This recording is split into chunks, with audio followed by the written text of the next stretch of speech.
एक दिन एक बुजुर्ग डाकिये ने एक घर के दरवाजे पर दस्तक देते हुए कहा, चिट्ठी ले लीजिए।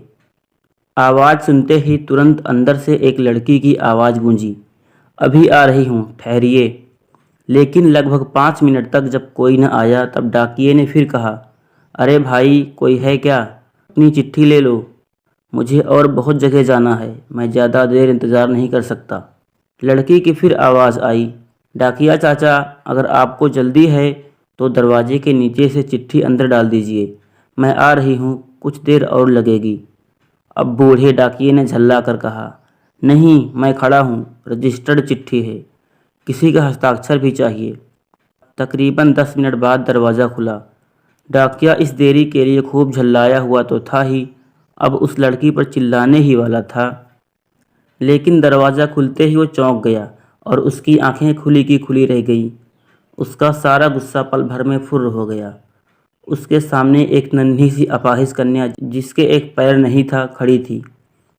लड़की ने बेहद मासूमियत से डाकिये की तरफ अपना हाथ बढ़ाया और कहा, दो मेरी चिट्ठी।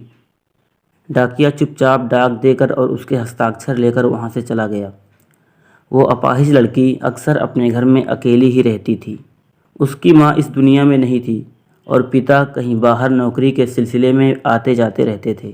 उस लड़की की देखभाल के लिए एक काम वाली बाई सुबह शाम उसके घर में रहती थी, लेकिन परिस्थितिवश दिन के समय वो अपने घर में बिल्कुल अकेली ही रहती थी। समय निकलता गया।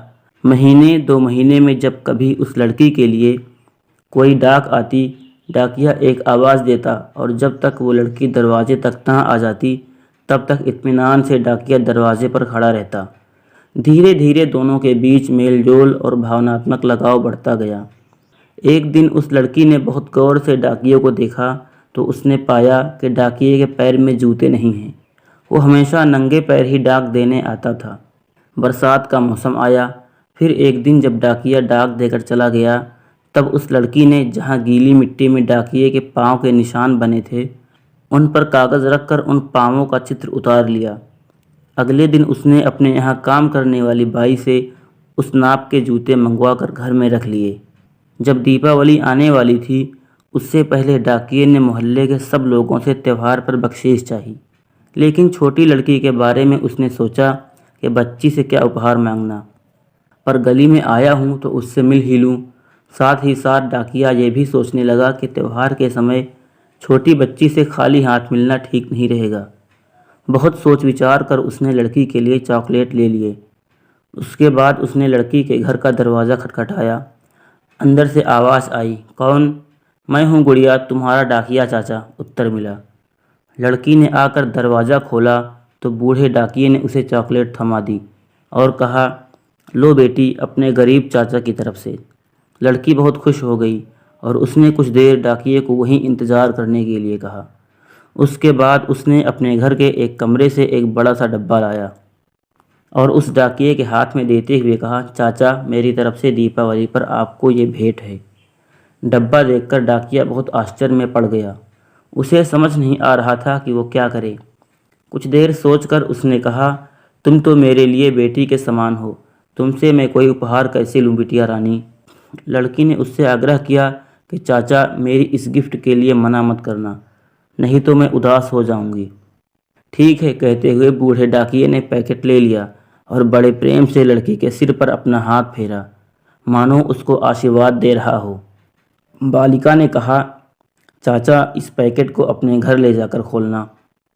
घर जाकर जब उस डाकिये ने पैकेट खोला तो वो आश्चर्यचकित रह गया, क्योंकि उसमें एक जोड़ी जूते थे। उसकी आंखें डबडबा गई। डाकिये को यकीन नहीं हो रहा था कि एक छोटी सी लड़की उसके लिए इतना फिक्रमंद हो सकती है।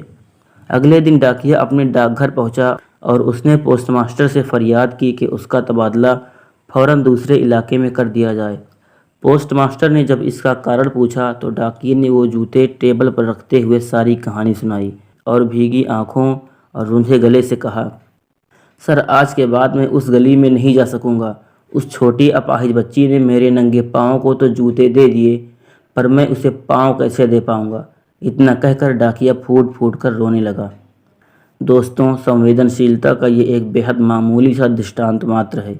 दूसरों के दुख दर्द को महसूस करना उसे खुद गंभीरता से अनुभव करना और उसके तकलीफ में शरीक होना, ये एक ऐसा मानवीय गुण है जिसके बिना शायद मनुष्य अधूरा है।